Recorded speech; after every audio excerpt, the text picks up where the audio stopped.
Welcome to Grateful, where we provide SAT, ACT, and PSAT tutoring for students all around the world. Your competition is using a tutor, so don't leave yourself at a competitive disadvantage. Don't just find anyone, find someone who's a specialist on the SAT or ACT, and if you're interested in finding out more about how we can help you with that, go ahead and reach out.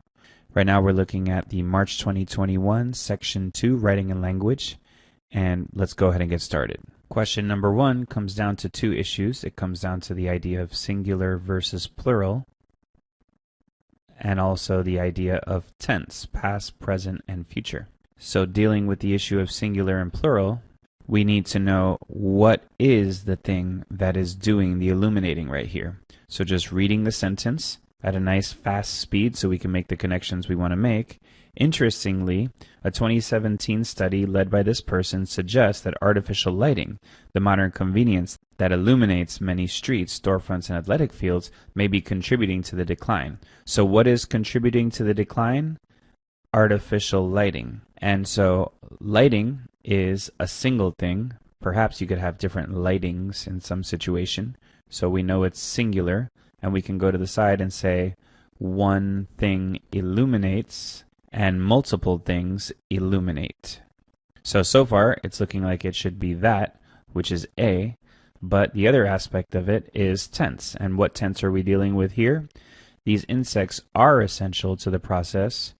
The numbers are declining. The study currently suggests, and so we currently illuminate many streets, and this right now may be contributing. So it's all in the present tense. So we're not going to want anything other than just a plain present tense, and that takes us even more to answer choice A.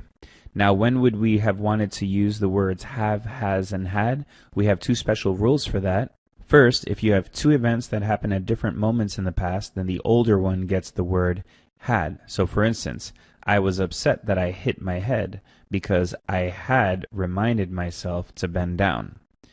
The other use is when you have something that started in the past and is still going on. So for instance, if I said I ice skated for 10 years, that would be different than saying I have ice skated for 10 years. In the second example, I'm still ice skating. So neither of those are happening here, which is why we're going to pick A for question number 1. For question number 2, you want to be well versed on the definitions of when to use different types of special punctuation. First off, we have a colon, which has a first part being an independent clause, and the second part is anything that describes the first part. For instance, there was only one thing Scooby could do, colon, run. So the first part's independent, and the second part is describing what Scooby could do. The semicolon is for two independent clauses. So, for instance, John went to the mall, semicolon, he bought shoes. So two independent clauses can be joined together with a semicolon and also a comma and a fanboy's word. So I could say, John went to the mall, comma, and he bought shoes. Last but not least, for the long dash, one long dash counts as a colon and two counts as a set of parentheses. So I could say, there was only one thing Scooby could do, long dash, run. There we're using it as a colon. Or we could say, John, long dash, who dates Tina, long dash, went to the mall. That's the idea of using two long dashes as a set of parentheses. Here, if we're looking at answer choice A, it's got the semicolon, but the second part is not an independent clause. The second part is simply artificial light. So it's not something that could be its own sentence. A clause has a subject and a verb. An independent clause has a subject and verb and can be its own sentence. So for instance, John went to the mall. A dependent clause has a subject and a verb, but it has a weak conjunction at the front. So for instance, since John went to the mall. Because of the word since, we can't put a period there. So in any case, the second part here is not an independent clause, just the phrase artificial light, and that's why you can't use a semicolon. Looking at answer choice B, that's a colon, and for the colon, the first part has to be an independent clause. The second part is anything that describes the first part, and is that true here? Well, we have daytime pollinators such as bees and butterflies have many well-documented threats. So Dr. Knopp's team sought to investigate a potential threat to nocturnal pollinators. Okay, so the first part can be counted as an independent clause. Really, it's two independent clauses. We have this part here, daytime pollinators have many well-documented threats. That's an independent clause with a modifier in the middle. A modifier is a little timeout in the sentence that's missing the subject, the verb, or both. And for the second part of the sentence, we have Dr. Knopp's team sought to investigate a potential threat to nocturnal pollinators. So right now we have two independent clauses being joined by a comma, fanboys. Fanboys' words are for, and, nor, but, or, yet, and so. And here we have the word so. So, in purple and blue, we have two independent clauses with a comma conjunction in between, which is okay. We could have a comma conjunction there or a semicolon there. And we're pleasantly ignoring the modifier because that's the point of a modifier. Something that's missing the subject, the verb, or both, it could kind of be inserted anywhere in a sentence as long as there are commas separating it apart. So this is all perfect. It works well. We can count that as an independent clause, or we can count that, there was an independent clause right here leading into everything, and so it's okay to have a colon after. And is the next part describing the independent clause that came right before it? Artificial light? Yeah, that's the potential threat to nocturnal pollinators. So we have an independent clause in blue. The second part is describing the first part. The artificial light is describing the potential threat, and so the colon works great, and therefore the answer for 2 is B. Now we have number 3. Before the plant's flowering began, some of the plants were covered with mesh bags to outlaw visitors from pollinators. So for number 3, we have a word choice question. Most of the time, word choice comes down to the definition of each word, or another way to think of that is the environment where each word gets used. And less often, we speculate that it's around 20% of the time, we see that it comes down not to the definition of the word, but instead to casual versus formal. So for instance, in a situation like this, if you have 3 words that say, what up, howdy, yo, and then answer choice D is greetings, then on the SAT you're going to want to pick greetings because the SAT is a very formal test and it favors formal over casual speaking. Here it comes down more to the word choice or the word environment. So which of these words kind of fits the best when you're talking about blocking pollination of nocturnal pollinating plants? Well, we're not going to outlaw the pollination. We're not going to oppose pollination. So outlaw makes me think of the Wild West and gunslinging and so on. Opposing makes me think of politics, where you're opposing some issue. And revoke, that makes me think of someone's license. You might revoke someone's license or someone's status in some organization. So those are different environments where those types of words tend to get used. But to prevent, I could see that for plant pollination. As scientists, they were preventing some of the plants from being pollinated so that they can do their experiment. That makes perfect sense. So the answer choice for 3 is C. So for number 3, we said we were going to put the word prevent here, and it's important to remember that when we come over to 4, because we don't want to be stuttering over that blank when we're trying to make sense of this blank. So looking at 4 now, before the plant's flowering began, some of the plants were covered with mesh bags to prevent visits from pollinators. However, others were left unbagged. So if you're looking at answer choice A for number 4, we have something separated by commas on both sides. If it's separated by commas on both sides, that makes it a modifier. And for a modifier, if it's deleted, everything else should be okay. So A would only work if we were able to read from the green into the blue, and if it were to make sense in that situation. And so if we were to read from the green into the green is an independent clause, and the blue is an independent clause. So if we just have 2 independent clauses with a comma between, which is how it would read if we were imagining the purple part weren't there, that actually creates a run-on sentence. So that's a common thing. You get a run-on sentence that kind of appears when you imagine that the modifier is not there. So that's the reason we don't like A. C is the same. It gives us the modifier in that same purple spot, and it's separated by commas on both sides, and the areas around it would have formed the run-on. So we're going to go ahead and get rid of C. And now we have it down to B and D. And believe it or not, B is a minor violation of a grammar rule because we have an independent clause in green and an independent clause in blue. And so the 2 correct ways to join them would be a semicolon or a comma and a fanboys. So answer choice B is giving us a comma and a conjunction that's not in the fanboys. It's not for, and, nor, but, or, yet, and so. So it's kind of almost good enough. But we cannot pick D because so that is not a situation that's going on here, because some are being covered with mesh bags so that others are left unbagged. It's not a cause and effect. It's more of a while situation. They're explaining to us that some of them had this and other ones had that. So if we're looking for a cause and effect relationship, we're not going to find one. That's not what's going on here. And so if we're choosing between B and D, we'd have to say that D is a more egregious error. B is the equivalent of a little white lie. If there were a better choice, I would rather have a comma and a fanboys, or I would rather have while with no comma.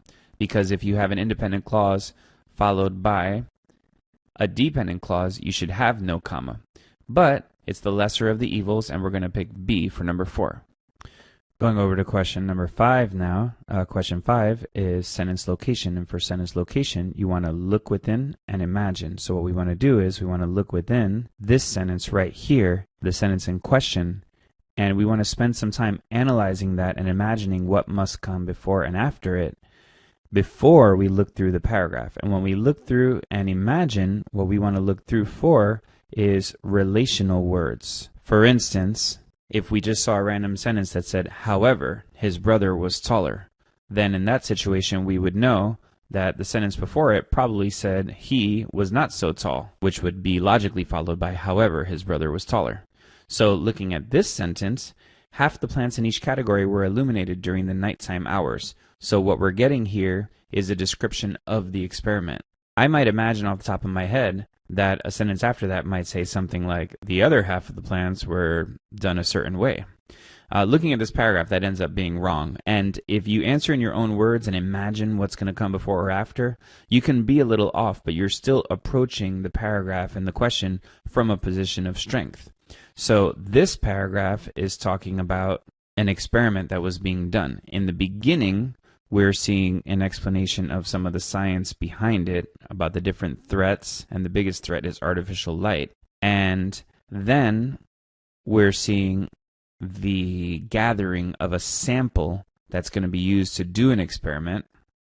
And then finally, we're seeing a description of the experiment. Before the flowering began, some of the plants were covered with mesh bags to prevent visitors from pollinators, and others were left unbagged. So we're seeing kind of one of the descriptions of the experiment, of one of the main things that was being done. So it would actually be quite logical to have it right here after, because now we're going to get another description of something that was done in the experiment. And then in the end, we kind of have more of the results of the experiment. The scientists measured how much fruit each plant produced over the course of its life cycle. So that's going to be the thing that they're measuring after they do these different aspects of the experiment. So the ideal place, in my opinion, is going to be right here where the 4 is, which is after sentence 3 and before sentence 4 for number 5. Now we're on question 6, and question 6 is asking us how to effectively combine the sentences at an underlined portion. Now for effectively combining, that's one of our longer one-liners. We have 4 things we look for. We look for good flow, which often includes wordiness versus conciseness. Good transition words, that could be transitional words or transitional punctuation like semicolon, colon, and long dash. Next, we have good word order. Occasionally, you'll have the right words in the wrong order, and bad order creates bad relationships. And last but not least, and most important, you want to avoid restarting or avoid restating. We're kind of changing it toward restating lately, and it's the idea of saying something like, school is fun. It is my favorite place. So in that little sample that I gave you there, we're kind of reintroducing, restating the idea of school in the statement. And so there's no need to do that. If you're introducing something, you only need to really introduce it once. So let's go ahead and start reading here and trying to understand which of these 4 things might be done, although the restating is the most important and the most common for this question type. Whereas the unbagged plant's fruit production changed significantly with light exposure, the bagged plant saw no such effect. They couldn't be visited by pollinators, so, I'm just kind of doing this in my own words, so they self-fertilized and averaged only about a certain number of fruits per plant. So looking at the answer choices here, one difference between them is the transitional wording. So in A, we see so. They couldn't be visited, so this meant. Or in B, being that they couldn't be visited, they therefore. Or in C, the pollinators couldn't visit the plants and the plants.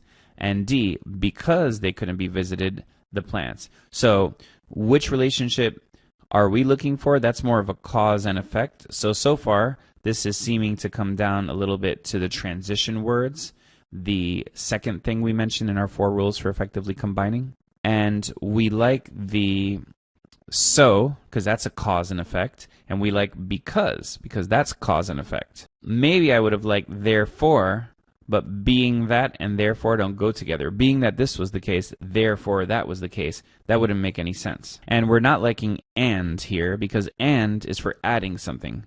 I did this and I did that. I'm just adding something on. And if we want cause and effect, and is not necessarily strong enough for that.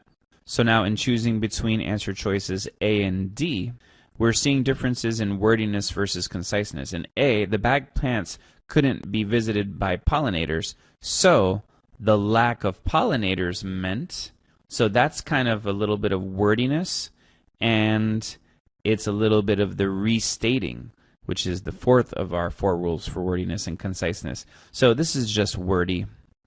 And D is more direct. Because they couldn't be visited by pollinators, the plants, so they were first referred to as they, and therefore when they're referred to as the plants, it's not a restatement. It's kind of only stating, it's only introducing them just the one time, which is the second time.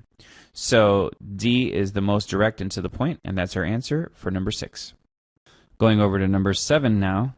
We're being asked for accurate information from the graph, and leading into that, we're seeing that the bagged plants self-fertilized and averaged only about. So we're looking to see around how many did they average, and I see them averaging somewhere around 16 to 18 fruits per plant in both situations. So 16 to 18 fruits per plant in around both situations, and that matches answer choice B, which would say about 15 fruits per plant, whether they're in dark sites or illuminated sites. And that's answer choice B for number 7. Question number 8 is also asking about the graph, and the sentence there says, on the other hand, unbagged plants, which is right around here, from the dark sites produce on average 90 fruits per plant. So that's referring to this right here, the 90. Whereas the unbagged plants, so now just looking at the graph is saying that the unbagged plants in the illuminated, so we're looking in our own words for unbagged plants in illuminated sites produced somewhere around, just reading the graph, produce around 78 fruits per plant. And so unbagged plants from illuminated sites produce 78 per plant, and that all matches answer choice C for number 8. Now question number 9 is asking for a transition to the paragraph that follows. So we went ahead and rearranged what the passage looks like so you can see the paragraph that follows all on the same page. Now the paragraph we were just in just gave us the results of the experiment with the bagged and unbagged plants in the illuminated and non-illuminated sites. And now going into the next paragraph, we're seeing that there was a decline in visits from daytime pollinators. The cause of this was unclear. Whatever the reason, artificial illumination had adverse effects on plant pollination. And therefore, Dr. Knopp says that urgent measures must be taken in order to fix this issue. It says she's hopeful that further research is going to focus on ways to reduce excessive light. Now, by the way, this kind of reading without reading every word, that's the number one skill that I think you should practice in order to be as effective as possible on sections 1 and 2 of the SAT in particular. So now, what aspect of that conversation is in the answer choices? We see the further investigation right here, which is around here. And we also see the idea of the daytime pollinators not making up for the loss. That's right over here, where it says there was a decline in visits from daytime pollinators. And there was a dual decline. So we are seeing C and D in the next paragraph, and the answer is going to end up being D, and that's because since it's a transition, what we have right here definitely relates a little bit more to what we just talked about. So it's like a nice transition. We don't necessarily want to jump from here all the way to here. We'd rather kind of make a smaller jump, and that's the reason why D is better than C. Number 10 is a question about word choice, where most of the time we focus on the definition or the place where the word gets used, and some of the time we focus on how casual or formal the words are. So out of the 4 words being chosen, the main words, I like coincided, corresponded, and correlated. I could see all of those fitting in a discussion of the scientific correlation between different factors in an experiment. Coexisting is something a little more described for like humanity or people getting along or things like that. But it's not really about the words themselves. This is actually a disguised question about idioms. Now, what are idioms? They're words that just go together. And the big example of idioms that we always give is, and a little warning if you're trying this in the video, most people get this question wrong. So what if we said, I prefer Coke blank Pepsi? Just think for a second, what word would you put in there? Some people might say, I prefer Coke over Pepsi. I prefer Coke instead of Pepsi, which, by the way, is redundant. But believe it or not, the correct idiom there is, I prefer Coke to Pepsi. When you prefer something to something else. And that's what an idiom is. Idioms are just words that just go together, just because that's historically been the case for that word. So for coincided, something does coincide with something else.